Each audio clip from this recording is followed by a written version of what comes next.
रिद्धि एक अपने भाई के पास आकर अपने सारे दुख को भूल गई थी और साथ ही अपने साथ हुए हादसे को भी।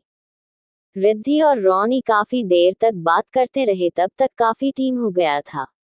रिद्धि से रोनी बोला, दी अब मैं चलता हूँ, जल्दी ही मिलने आऊंगा आपसे, अभी मेरा हॉस्टल पहुंचने का टाइम हो गया है। रिद्धि भी बेहद प्यार से बोली, ठीक है जाओ और जल्दी मिलने आना। दोनों भाई बहन एक दूजे से गले मिले और अलग अलग दिशाओं में बट गए थे। रोनी अभी थोड़ी ही दूर चला था कि उसके फोन पे रिदम का फोन आ गया था। रिदम ने सुबह ही रिद्धि के फोन से रोनी का नंबर ले लिया था। रिदम कुछ बोलता उससे पहले ही रोनी बोला, थैंक यू सो मच जी। वो इतना कह के बोला, सॉरी सर गलती से बोल दिया।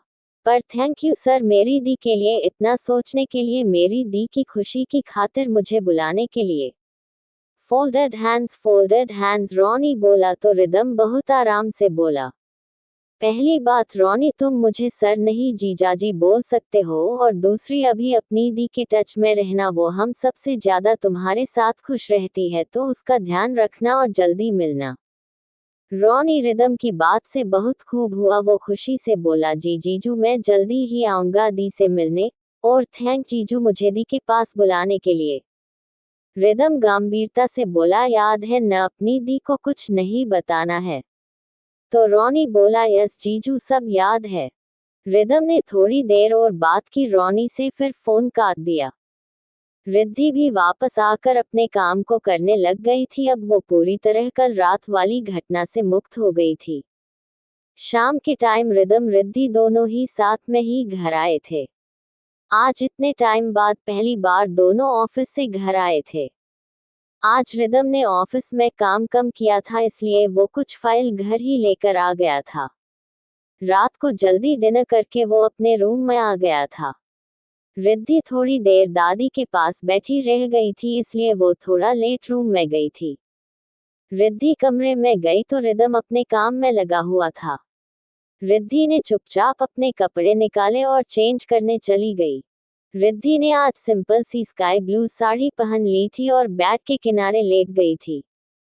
थोड़ी देर बाद रिदम भी अपना काम खत्म करके आया और रिद्धि के पीठ की तरफ से ही उसके कमर में हाथ डालकर उसे अपनी तरफ खींच के सो गया था।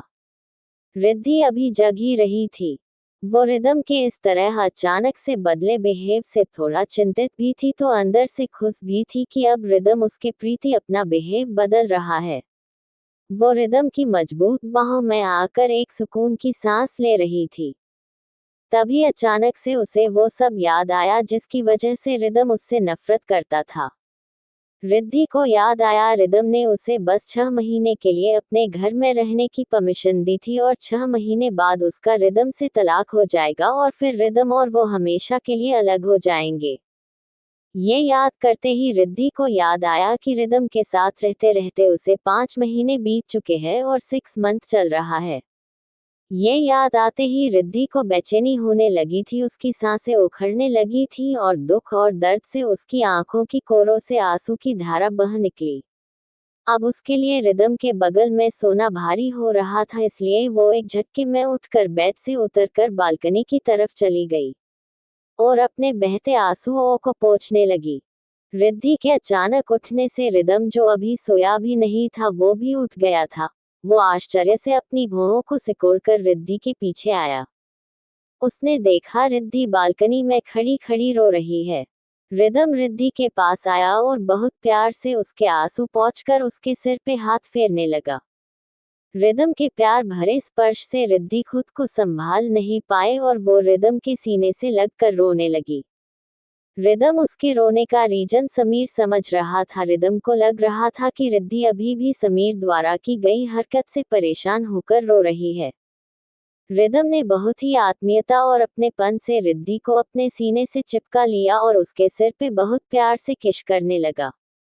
रिद्धि का रोना तो बंद नहीं हुआ, पर वो रिदम के प्यार को देख इस पल के लिए रुक जाना चाहती थी। रिदम के प्यार ने उसे बांध दिया था कि वो कुछ सोच नहीं पा रही थी, पर उसकी सिसकियां अभी भी जारी थी। रिदम थोड़ी देर बाद रिद्धि को अपनी बाजुओं में उठाकर रूम में ले आया और बहुत ही आराम से उसको बेड पे लिटा दिया और खुद भी उसके बगल में बैठ गया। रिद्धि के गालों पे आंसू अभी भी लुढ़क रहे थे। रिदम थोड़ा सा झुका और रिद्धि के गालों पे आते आंसुओं पे अपने होठों को रख दिया था। एक बार फिर से रिद्धि रिदम के प्यार भरे एहसास में खो गई थी। पर फिर उसे रिदम से कहने का मन हुआ कि ये सब न करे, पर हिम्मत न जुटा पाई। रिदम ने बहुत प्यार से रिद्धि के माथे पे किस किया और उसे फिर से अपनी बाजुओं में लेकर उसकी कमर पे अपने हाथ लपेटकर सो गया था। रिद्धि भी थकी होने के कारण ज्यादा देर सोच न सकी और वो भी सो गई थी। सुबह रिद्धि जल्दी नहा धोकर नीचे आ गई थी, क्योंकि उसे रात में ही दादी माँ ने बोला था कि आज वो रिद्धि के साथ माँ मंदिर जाएंगी, तो रिद्धि जल्दी से तैयार होकर नीचे आई। आज रिद्धि ने लाइट ग्रीन कलर की साड़ी पहनी हुई थी, जिसमें वो बेहद सुंदर लग रही थी। रिद्धि ने आते ही माँ और दादी के पैर छूकर विश किया। वहीं नीता चाची को ये सब दिखावा लगा, तो वो वहां से मुंह बनाती हुई अपनी ऑफिस के लिए निकल गई थी, पर मन ही मन खुद से कहने लगी, ये रिद्धि तो दिन ब दिन इस घर में पैर पसारती जा रही है और ये बेवकूफ सहनाया पता नहीं क्या कर रही है। पाउटिंग स्मर्क, कहीं ऐसा ना हो ये एक दिन रिदम को भी अपने रूप जाल में फंसा ले और वो हमेशा के लिए इस घर में रह जाए। नहीं, मुझे कुछ करना होगा, इस सहनाया के भरोसे नहीं रह सकती। तभी नीता अपनी गाड़ी में बैठने से पहले किसी को फोन करती है। सुनो, मुझे एक ऐसे इंसान की जरूरत है जो मुझे रिदम और रिद्धि की जानकारी दे सके। ठीक है, मैं आज ही आपको रिदम सर की ऑफिस की एक भरोसेमंद लड़की को आपसे मिलने भेजता हूँ, नीता के मैनेजर ने कहा। नीता अपनी गाड़ी में बैठकर अपनी ऑफिस के लिए निकल गई। रिद्धि और दादी दोनों मंदिर आ गई थी। रिद्धि ने दादी के कहने पे मंदिर में बहुत ही अच्छा भजन गाया था। मंदिर में उसने दादी के साथ काफी टाइम बिताया। उसके बाद वो दादी के साथ वापस घर आने लगी। कहानी पे कमेंट और स्टिकर की कमी नहीं रहनी चाहिए। आगे जारी हैं। रिदम सोकर उठा तो रिद्धि उसे कहीं नजर नहीं आए। वो चारों ओर देखने लगा, पर रिद्धि कहीं न दिखी। रिदम अपनी ऑफिस में बैठा आज की मीटिंग के लिए सारी फाइल देख रहा था, पर बार बार उसकी नजर गेट की तरफ थी। जब उसे पता चला कि रिद्धि दादी के साथ मंदिर गई है, वो ऑफिस तो आ गया था, पर उसका मन अभी भी रिद्धि में ही अटका हुआ था। रिदम अपने केबिन में बैठा ही था कि उसके पास रोहन आया और बोला, रिदम, तूने जो बोला था वो प्रोजेक्ट तो मैं हैंडल कर लूंगा, पर यार ये दूसरा प्रोजेक्ट मैं नहीं देख पाया। यार वो कमीना समीर अभी भी हमारी पहुंच से दूर है। पता नहीं कमीना कहाँ जाकर बैठ गया है। चिंता मत कर, मैंने बात की है एसपी सर से, वो बता रहे कि उनको पुलिस उसे जमीन से भी खोद निकलेगी। आखिर उसकी हिम्मत कैसे हुई रिदम खुराना की बीबी को छूने की। रिदम ने गुस्से में कहा। पाउटिंग। रिदम की बात सुनकर रोहन को अचानक से कुछ शरारत सूझी। विंकिंग फेस ग्रिन वो रिदम से बोला, हाँ यार रिदम, जो चीज सिर्फ तेरी है और जिसे छूने का हक बस तेरा है, उसे कोई और आंख उठा कर भी देखे तो तू ये बर्दाश्त भी कैसे कर लेगा। आखिर इतना प्यार जो करता है तू भाभी से। ग्रिन विंकिंग फेस रोहन ने रिदम को देखकर कहा, तो रिदम भी पहले तो बोला बिल्कुल सही, फिर अचानक से याद आया कि वो क्या बोल गया, तो वो रोहन से थोड़ा गुस्सा होकर बोला, तू बातों को गोल गोल मत घुमाया कर। जैसे घुमाना होता है उसे तो घूमता नहीं है, यहाँ मेरा दिमाग घूमने आ जाता है। पाउटिंग बगैर बात के चलती गाड़ी में चढ़ जाता है, बेशक उसमें तुझे सीट मिले या न मिले। पाउटिंग स्मर्क रिदम ने रोहन से थोड़ा गुस्सा होते हुए कहा, हालांकि उसका ये गुस्सा नकली था। अभी रोहन कुछ कहने को ही था कि रिदम के गेट पे किसी ने नोक किया। दोनों ने एक साथ बोला, यस कम इन। धीरे से गेट खोल। जब रिद्धि अंदर आई तो रिदम तिरछी नजर से उसे ही देखने लगा, जैसे कह रहा हो कि कहाँ रह गई थी। Tears of joy winking face. Riddhi अपना बैग टेबल पे रख कर रोहन से हेलो बोली, फिर आज की मीटिंग की फाइल रिदम के आगे रख दी थी। रोहन भी रिदम और रिद्धि के बीच ज्यादा नहीं रुका, वो अपना काम करने चला गया। रिद्धि के आते ही रिदम भी काम में लग गया था। काफी देर बाद रिद्धि किसी काम से बाहर गई, तो उसके पीछे से तारा भी उसके साथ आई। रिद्धि अभी एक पुरानी फाइल लेने स्टोर में आई थी और वो फाइल लेके वापस मुड़ी ही थी कि उसे अपने पीछे तारा खड़ी दिखाई थी। अरे तारा तुम। कुछ काम था? रिद्धि ने बहुत प्यारी स्माइल देके पूछा तो तारा बिना कुछ बोले रिद्धि के आगे अपने दोनों कान पकड़ कर बोली, सारी यार मैंने तुझे गलत समझा और तुझे इतना उल्टा सीधा बोला। Rushed face loudly crying. Riddhi ने तारा के हाथ पकड़े और उसे आने पास बुलाकर उसे ऐसा न करने को बोली। तारा फिर भी बोली, यार मैंने तुझे क्या क्या नहीं कहा और तू कभी कुछ नहीं बोली। आखिर क्यों तू इतना सुनते थी? क्यों मुझे पलट के जवाब नहीं दिया? तारा ने आंखों में आंसू लेकर कहा तो रिद्धि ने उसे बहुत प्यार से अपने गले लगाया, फिर उसे पास वाली चेयर पे बिताया और फिर बोली, बताती हूँ सब बताती हूँ। उसके बाद रिद्धि ने शादी वाले दिन से लेके अब तक का सारा किस्सा सुना दिया, जिसे सुनकर तारा बोली, यार तूने अकेली ने कया कया नहीं झेला है और उस कामिनी शाहनाया ने सारा ब्लेम तेरे ऊपर डाल दिया और सर और उनको फैमिली तुझे गलत समझ कर बैठी है। तूने तेरा ही घर खो दिया, फिर भी सर ने तुझे धोखेबाज का टैग दे दिया। तारा की बात ले रिद्धि कुछ न बोली, बस दर्द से मुस्कुरा उठी। बहुत देर तक तारा और रिद्धि बात करते रहे, फिर अचानक से तारा बोली, जब रिदम सर तुझे नफरत ही करते हैं और तुझे अपनी बीवी नहीं मानते तो फिर वो ऑफिस में भी तेरे साथ इतना क्यों करते हैं, क्यों तेरे आसपास रहते हैं? और अभी कल से तो रिदम सर में कुछ ज्यादा ही बदलाव आए हैं। तारा की बात सुनकर रिद्धि सोचने लगी, तारा ये सच है कि सर रोमांस में भी मेरे ऊपर अपना गुस्सा निकाल रहे होते हैं, पर पता नहीं पिछले कुछ दिन से उनका बिहेव बदल गया है। गुस्सा करते और न जबरदस्ती मेरे करीब आते हैं, न इस रिश्ते में आगे बढ़ने की बात करते हैं। मेरी कुछ समझ नहीं आ रहा। तारा पूरी बात सुनकर बोली, क्या पता यार अब सर तेरे से प्यार करने लगे हों।